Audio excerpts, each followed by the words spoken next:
Fala, mestres, eu espero que vocês tenham gostado da aula introdutória de Fibonacci. Talvez você até tenha se apaixonado agora pelo trade e pela sequência matemática de Fibonacci. Você viu que ela é um reflexo da natureza, de todo o crescimento da natureza. São as sequências numéricas de Deus, né, que a gente chama.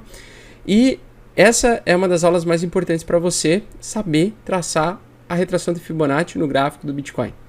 Bom, primeira coisa que você vai ver é, você precisa selecionar um gráfico de Bitcoin da sua corretora. Se você for operar com a Bitfinex, você vai pegar a paridade BTC, o SDT, Bitfinex. Então aqui tem a corretora. Se você for operar com a Binance, vai ter a Binance, a Polynex, o Huobi, a Bittrex, a HitBTC, entre várias outras. Se você colocar o USD, vai aparecer várias outras, ó. Coinbase, Bitstamp, Bitfinex, Bybit, tá? Tem várias aí, Gemini. Bom, o USD é de dólar, né? Pareado em dólar, o USDT é pareado em Tether. Tether, que seria um token que representa uma stablecoin, que significa um dólar, certo? Só que nós temos dois tipos de gráfico. Quando a gente vai pegar o gráfico, por exemplo, da Binance, esse é o gráfico do Bitcoin. Olha a diferença. O que está acontecendo aqui? Vocês podem ver que a Binance ela não tem o registro para trás. Por quê? Porque ela foi lançada, a plataforma da Binance ela foi lançada nesse período aqui. Lá por meados de setembro de 2017, agosto de 2017. Enquanto que na BLX, Brave New Coin, isso aqui é um histórico do preço do Bitcoin ao longo de todo o tempo. Numa escala logarítmica. Então ele estava numa escala aritmética, coloquei na escala logarítmica, ele fica assim, dessa forma. E a gente consegue traçar todos os fundos, certo? Mas isso aqui você vai desconsiderar esse gráfico aqui para fazer operações. Por quê? Porque você vai utilizar o gráfico que a sua corretora fornece. Então nós vamos utilizar o que nós temos aqui. Esse é o registro que nós temos da Binance, certo? Bom, vocês viram que Fibonacci tem uma sequência matemática muito legal. E uma das coisas que eu tenho que falar para vocês é que em 0,50 ou 50% de Fibo e 61,8% de Fibo é a região onde o preço ele tende a ter as maiores reversões. Eu vou mostrar então aqui, provar para vocês que eu vou utilizar duas ferramentas. E a gente vai aqui no curso Mestre Bitcoin utilizar somente essas duas ferramentas de Fibonacci. Nós vamos utilizar a retração de Fibonacci e nós vamos utilizar a extensão de Fibonacci. Primeiro eu vou mostrar para vocês como funciona a extensão de Fibonacci. Quando a gente vai utilizar a extensão de Fibonacci? Quando a gente encontrar um topo histórico, ou o preço do ativo encontrar um topo histórico e a gente quer descobrir aonde ele vai continuar subindo. Quais são as próximas resistências? Vamos imaginar que daqui a um ano ou dois o Bitcoin ele rompa os 20 mil dólares. Isso vai ser algo inédito, porque ele chegou nos 20 mil dólares aqui nesse período, aí ele faz um movimento de onda, ele tem um rompimento. Como é que você vai descobrir, nessa situação, onde vão ser as próximas potenciais resistências e os próximos potenciais suportes? Para isso, você vai fazer uma extensão de Fibonacci. Você vai tentar descobrir quais são os próximos preços em caso de uma alta. E, ao mesmo tempo, você vai conseguir identificar onde ele pode retrair para continuar o movimento de alta. Então, se a gente quer descobrir se isso aqui é uma onda de impulsão, isso aqui é uma onda de correção, e nós vamos ter uma nova onda de impulsão aqui, que é o que aparentemente vai acontecer, nós podemos usar a Fibo para descobrir, então, se isso aqui é uma retração que faria parte de uma normal, de uma onda natural, de uma onda saudável, para um movimento de continuidade de alta.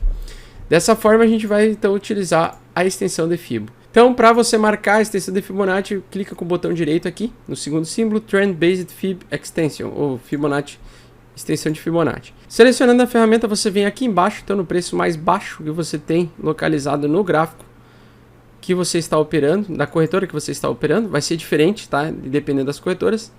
E você vai selecionar o fundo máximo aqui, que ele chegou. Então, o certo seria aqui, ó, projetar daqui do topo, então, até aqui embaixo. Ok? Você poderia soltar aqui, mas como você quer ver uma projeção no futuro e você quer ver se aqui foi um movimento normal, uma área normal que ele poderia sofrer uma retração, é só você estender então aqui, ó. Você segue lá embaixo a linha cinza, ela tem que estar na linha aqui, ela tem que estar exatamente correta, ok? E olha que coisa mágica isso daqui. A extensão de Fibo ela vai nos dizer as prováveis suportes e resistências do futuro, caso o preço ele tenha um rompimento e a gente queira descobrir onde ele vai parar, onde ele vai ter pausas de preço, onde o preço vai sofrer certas resistências com base nas linhas de Fibonacci.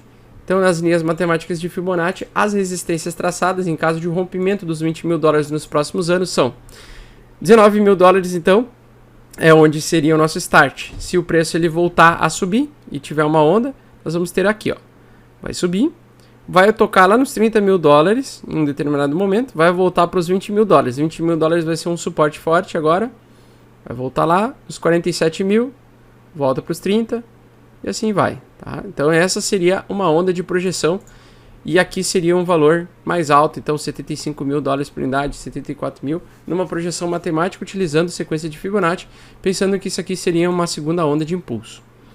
Lembrando que sempre a segunda onda de impulso é a onda mais forte. Então, com base na teoria de Elliott, a segunda onda vai ser mais forte. Ela vai ser o dobro do tamanho da primeira. E justamente tocaria lá, ó, 75 mil, 74 mil dólares por unidade. Aí ele teria mais uma onda de correção e poderia ter mais uma onda de impulso. Certo? Entendido isso? Bom, esse foi a extensão de Fibo. Mas olha que coisa interessante. Se a gente tivesse projetado então daqui somente até aqui, ele já ia dizer para nós, e a gente traçasse o preço de Fibo, se a gente avaliasse, se a gente não tivesse essa parte aqui, ó, pessoal, vamos dizer que isso aqui ainda não tinha acontecido, mas se a gente tivesse pegado daqui até aqui a extensão de Fibo, veja como ele tocou exatamente no 618 de Fibo, os números mágicos, ou 13.597 dólares por unidade. Claro que pode ser ajustado, pode ter os falsos rompimentos, assim como teve um pequeno falso rompimento, mas pode ver que a precisão é absurda. Isso é a extensão de Fibonacci. A gente vai usar ele para projetar preços no futuro. A gente pode também utilizar aqui, ó. Se a gente encarar que aqui vai ser o novo fundo máximo do Bitcoin no curto prazo, a gente pode colocar aqui. Coloca lá então no fundo maior, tá? No último fundo maior que tivemos no curto prazo, e coloca uma extensão. E aí você consegue localizar possíveis resistências próximas em um caso do preço começar a uma tendência de alta novamente. Então ele vai tocar aqui, ó, ele já deu uma recuadinha. Ele vai tentar agora pegar os 11.200 dólares, depois os 12.500 e assim por diante ele vai indo, 13.800. Olha, ó, continua, permanece sendo a principal, mesmo aqui embaixo, continua sendo a principal Fibo 0.618, a principal resistência que nós temos neste momento. Ou seja, 13.849 dólares. Então veja a precisão dos números matemáticos de Fibonacci. É uma coisa impressionante. São os números mágicos que a gente... Retração de Fibonacci a gente vai utilizar quando a gente quer entender, quando o movimento do preço estiver indo em uma direção, a gente quer saber estabelecer quais são os suportes. Então, quanto o Fibo, a gente a extensão a gente vai tentar definir quais são as principais resistências. A retração a gente vai tentar acompanhar o movimento de retração do preço para a continuação do movimento de alta. Então, a gente consegue ver até onde ele pode cair no máximo. Novamente, ele vai respeitar o valor de 61,8% de Fibo ou 0,5% de Fibo. Pode cair aqui mais? Claro, pode. Mas a tendência natural é que ele respeite, geralmente, essa faixa aqui, onde o preço, quando ele toca nessa faixa aqui, é onde a maioria das vezes o preço ele toca e volta. Ele vai seguir a onda, né? Ele vai fazer a onda de impulsão e ele vai precisar fazer a onda de retração. E a gente precisa saber aonde é o fundo dessa onda de retração. E justamente aqui está se mostrando neste momento que 7.300 dólares é exatamente a onda de início de impulsão, ou o fim da onda de retração, certo? Olha que coisa incrível, como ele respeita só de você pegar, porque eu fico unindo só a parte inferior com a parte superior. E veja como exatamente Fibonacci respeita os números corretamente. O preço ele não caiu abaixo de 7.300 dólares por unidade. Isso é incrível. E por isso ser incrível, você tem que utilizar Fibonacci obrigatoriamente nas suas operações com Price Action.